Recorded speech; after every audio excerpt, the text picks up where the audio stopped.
The Pittsburgh Pirates ended up taking 2 out of 3 against the Athletics. What's going on, everyone? Welcome to another Bucks on Deck podcast episode. Didn't really get a chance to talk about the Athletics series. You know, they're all kind of late. Didn't want to be up to do all that stuff, get everything done. So with the off day, figured we can kind of recap that and kind of look ahead to the Colorado series that begins today. But first, before we do that, let's kind of just run through the minors. High A and low A, they wrapped up the first half of the season. Double A and Triple A will by the end of the weekend. Triple A, they win 11-8. Joey Bart, another rehab game, 2 for 2 with a run, 2 walks, and a double. Emmanuel Valdez, 2 for 5, 2 RBIs and a triple. Connors Delgado, 2 for 5, home run, 2 runs. Got off to a little bit of a slow start last week, his first in AAA, but he's getting some hits here and there. Double A, they finished up their game from Wednesday, and then they played their regularly scheduled game. They lose the continuation game 10-9 in extra innings. Omar Alfonso hit 2 home runs. Brannigan had an inside of the park home run, 3 RBIs. Deuce Gorson 1 for 4, 2 walks, 2 stolen bases. Altoona, they end up winning the regular scheduled game for Thursday, 4-1. Omar Alfonso 2 for 3 with another home run, so that's 3 home runs and 5 RBIs over the span of about 24 hours. Nice little run for him. It's been a rough season for him, so kind of be good to see maybe him get going a bit. Connor Oliver, 5 shutout innings, 3 hits, 5 walks, 3 strikeouts. Greensboro, they are unable to clinch the playoff spot. Not only did they lose, they blew a late lead against Winston-Salem, but Frederick won anyways, and so they needed the Frederick Keys to lose and a win by Greensboro for them to clinch a playoff spot. So they'll have to shoot for clinching the second half playoffs. So like I said, for them and Bradenton, their records will reset going into Friday's games. But Yordani De Los Santos went 3 for 5, stolen base, a double. Murph Gray, 2 for 5 with a double RBI. Not too much we can say more about Murph Gray at this point, except probably need to look into pushing him to Altoona at some point soon, kind of see where that's at. Easton Carmichael, 2 for 4 with an RBI, a walk, and a double. Tony Bunker Jr. hit his 12th home run of the season, and Axiel Plaz went 2 for 3 with 2 RBI. Now going to Bradenton, they had a lead, end up blowing that lead, so they lose to Clearwater. Edwin Perez went 2 for 3 with 2 runs and 2 walks. Eddie Reinders went 3 for 3, 3 runs, 2 RBIs, a walk, home run, and 2 stolen bases. He's been hitting really good as of late. It's just the strikeouts are still kind of really high right now. He's going to have to bring those down quite a bit. Down in Dominican, the two teams, they split their games. The Yadier Crespo, 2 for 3 with a double and a run scored. Wilton Guerrero Jr., he went 1 for 4 with an RBI. Jefferson Lopez, 2 2/3, 1 run allowed. Iverson Allen, great name, 1 for 5, 2 RBIs and a triple. But, all right, so Pirates, they take 2 out of 3 against the Athletics. I don't know how many times I've stopped myself from saying Oakland or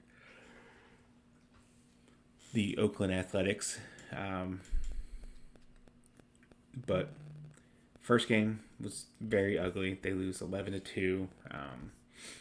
Jared Jones and Carmen Majinski, they both get beat up. Jones gives up 5 runs on 8 hits, 1 walk, 4 Ks over 4 innings pitched. Allowed 2 home runs.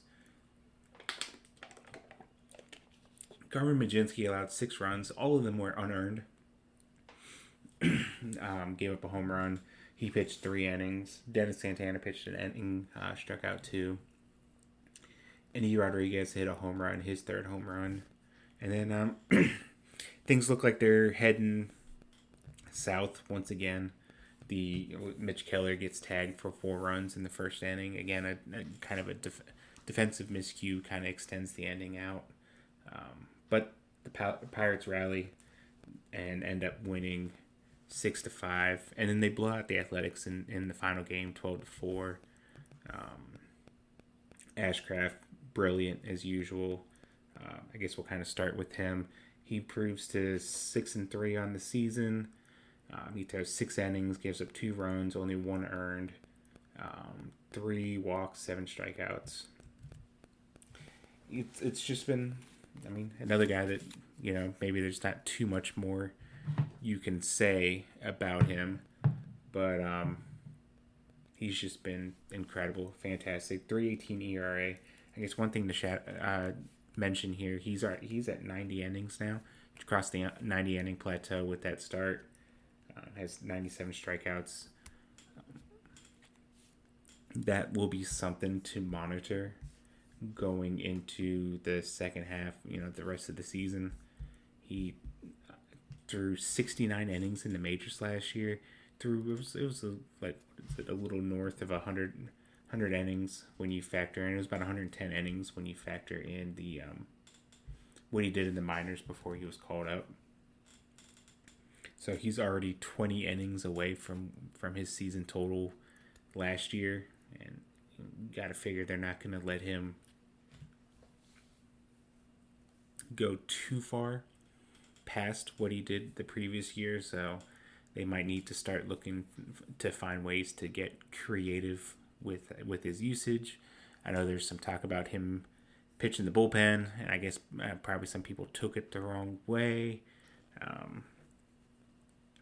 But I would imagine that, like, there'll probably be some outings as far as reduce workload, and probably the best way to do that is maybe like some sort of piggyback situation to where maybe you have, you know, a Majinski open and throw 2 or 3 innings, and then you bring Ashcraft in to throw another 3 or 4 innings, and then that way you can kind of bring stuff down. I'm sure the Pirates will find a way to get creative with it. Kind of be interesting to see too, like on a side note, the Seattle Mariners are going to be running like a whole piggyback thing, and maybe that's something that the Pirates can kind of take from to see how they do it, and maybe how they can incorporate it in their own way to try to keep some of their guys fresh as well. Brian Reynolds, a fantastic series, 7 for 13, 5 home runs, 5 RBIs, 2 home runs, and a double. Had that 4-hit game in the second game of the series. He had 872 OPS this season. I mean, it was a rough season last year. Finished right below league average as far as WRC plus, but having some, you know, extra beef in the lineup, some added protection and stuff like that has really kind of helped him settle in, and he's been arguably the most consistent hitter all season. I mean, even Brandon Lau and the 18-19 home runs he's hit, you know, it's kind of been, you know, he's kind of had a little bit of a rough stretch in June. And then O'Hearn's been hurt. Cruz and Connor Griffin, they're both out with injuries right now, and so it's kind of just been Reynolds just kind of chugging along and doing his thing. And maybe he's had a stretch too early or something like that, but he's just kind of, you know, really taking off here. Jones, I mentioned Jones early, how it was a little bit rough. It's a tough stadium to pitch in. I'm not going to read too much into it, but it has been a couple. He's, what is this now? 4 starts into since he's come back from the injured list. It's the second start that he's allowed 5 earned runs in. It was his first start as well. There's going to be a lot of this. A lot of kind of, you know, he's on a strict pitch count, it looks like, around, you know, mid-70s. Um, but the command and maybe the stuff isn't gonna return immediately. That'll take some time to come back, but you kind of see some promise there. You kind of see the stuff there. It's just it'll take some time to get it back into the swing of things. Maybe speaking of swing of things, Dennis Santana pitched twice that series and didn't give up a hit, didn't give up a run, didn't walk anybody, struck out 4. 5 straight scoreless outings. He has a 3.18 ERA in the month of June, and really all that came in the first outing, that kind of blow up game in Houston. Since then, in the 5 games since, he's only allowed 1 hit and 2 walks, and struck out 7. I don't know if he's Soto's pitching good enough to where he's probably just going to be the guy you want in the 9th, but it'd be kind of big if the Pirates can kind of get Santana back into where you can kind of trust him in higher leverage situations in the later innings. Most of his stuff has come low leverage and blowouts and stuff that really isn't going to hurt the team to try to get the confidence back. We may never see the Dennis Santana that kind of made it to where the Pirates felt like they would rather keep Bednar or just the Dennis Santana that was one of the had that really dominant stretch. We might not see him again, but I think we can kind of get back into a situation to where he can be a somewhat reliable late inning arm. It doesn't change the fact the Pirates still need to add at least 1 or 2, but they can get back to where they can count on him in leverage situations. And I feel like with the stretch he's had, we shouldn't be too much further away from seeing him get that kind of opportunity. Maybe potentially in Colorado. Colorado, they'll play the Rockies 3 games this weekend. Bubba Chandler, Paul Skeens, and then Jared Jones all get the start. Will start over the weekend. Big series for the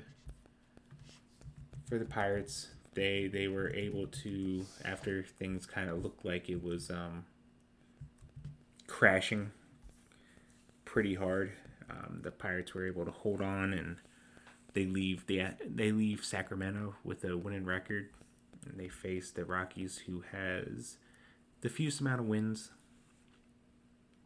in all of baseball. They have a negative 90 run differential, and they are 14-20 at home. So if there's ever an opportunity, this is definitely a series that you want to say that they need to come out of with at least a 2 out of 3. They need to win this series. Probably entered in last year when they went. I just keep going back to last year in August, where they lost 2 or 3 there, and it got pretty ugly in that first game. It was 17-16 or something like that. It was a game where Thomas Harrington kind of got blown up, and so yeah, Pirates need this. They got some good pitching there. Bubba Chandler's kind of been building momentum. Paul Skeens is, Paul Skeens. And then we'll kind of see where Jared Jones is at in that last game. We'll also kind of see if we see a Carmen Mlodzinski piggyback there. Or he only threw 3 innings, threw a lot less pitches than the previous time. So theoretically, he should be available sooner. And we'll kind of see what the usage is with that. But that's going to do it for today's episode. Tune in tomorrow for another Bucks on Deck podcast. Have a video breakdown coming out of Derek Diamond later on the site, so keep on the lookout of that. Subscribe, Bucks on Deck Substack, daily content, Pirates organization, cover top to bottom. Check out the YouTube channel. We have plenty of video, getting towards the end of the Bradenton videos that I've been uploading daily. And I'll have some stuff on like Seth Hernandez and then some of the hitters from the game I was at like a week or two ago, and then working on some other like long form video like the Seth Hernandez stuff to kind of keep the video stuff going over there on YouTube. Check those out, and we'll catch you guys again tomorrow.